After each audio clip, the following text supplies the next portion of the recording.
Alors ici, ce qu'on va essayer de faire, c'est un autre montage. Donc là, j'ai Z qui est la mise en série de C et de R1 et j'ai la résistance R2 qui est connectée entre la patte moins et la sortie. Donc tout d'abord, on va exprimer Z. Z, c'est la mise en série de R1 et de C. Donc ça me fait en finale 1 plus JR1 C oméga sur JC oméga. V-, je vais la calculer en l'exprimer en utilisant le théorème de superposition. Donc ça me fait V- égale à Vs fois Z plus VE fois R2 sur Z plus R2. V plus égale à 0. Et comme mon ampli fonctionne en régime linéaire, vu qu'il y a une réaction négative, donc je peux dire que V- égale à V plus, c'est ce qui me donne Vs fois Z plus VE fois R2 est égal à 0. Alors ce qui me permettra de déterminer Vs en fonction de VE et de R2 et de Z.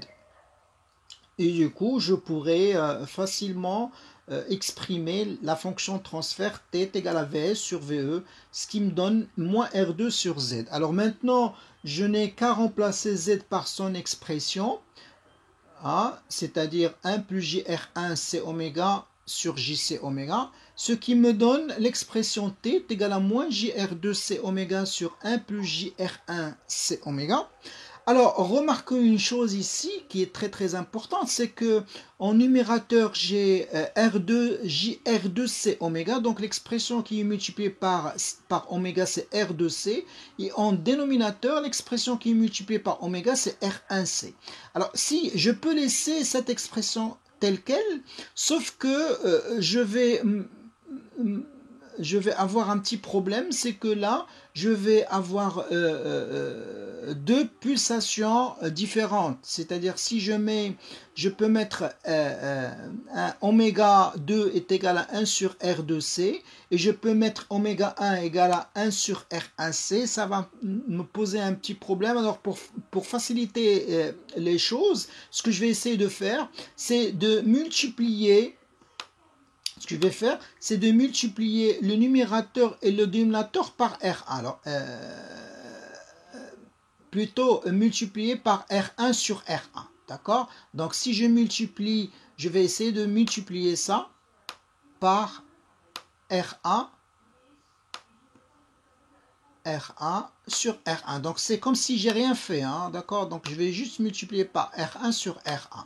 Alors l'objectif, en fait, c'est de faire entrer ce R1 à l'intérieur et de faire sortir le R2. Alors ce qui va me donner l'expression suivante. Donc ça va me donner T est égal à moins R2 sur R1 fois JR1C oméga sur 1 plus JR1C oméga. Alors ce que j'ai gagné ici, c'est que j'ai dans les deux quantités qui sont multipliées par oméga, la même expression, la même quantité, c'est R1C. Voilà. Donc, je peux facilement maintenant mettre T sous la forme de A0 fois J oméga sur oméga 1 plus 1 sur 1 plus J oméga sur oméga 1, tout en posant que A0 est égal à moins R2 sur R1 et oméga 1 est égal à 1 sur R1 fois C. Donc, c'est la forme dont je vais essayer de faire le diagramme de Bott. Alors, j'ai la multiplication de trois formes que je connais. Donc, j'essaierai de faire en premier lieu le diagramme de Bott en amplitude. Donc, j'ai oméga 1. Donc, je vais mettre le A0, puisque c'est une constante, donc A0, la valeur absolue de A0 en décibels. Donc, val log de la valeur absolue de A0. Comme A0 elle est négative, donc là, il faut faire la valeur absolue. Et puis, je commencerai par le diagramme de la dernière expression. Ensuite, le diagramme de la deuxième. Et puis, le diagramme de A0, si je l'ai déjà fait, c'est l'horizontale. Et puis après, je n'ai qu'à faire la somme des pentes. Voilà. Donc là, vous voyez bien qu'il s'agit d'un filtre passe haut.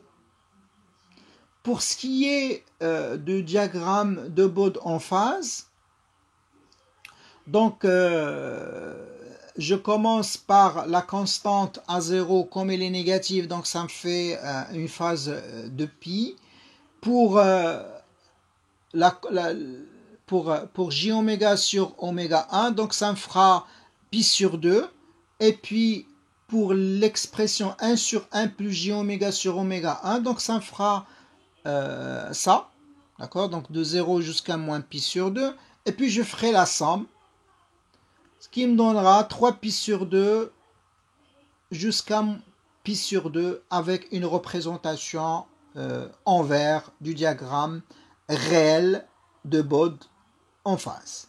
Et puis comme j'ai souligné auparavant, il s'agit bel et bien d'un filtre passe-haut que si je lui applique un signal comme à l'accoutumée avec une fréquence de coupure de 5000 Hz par exemple, il va faire passer seulement le signal qui a pour fréquence 10 000 Hz. Voilà.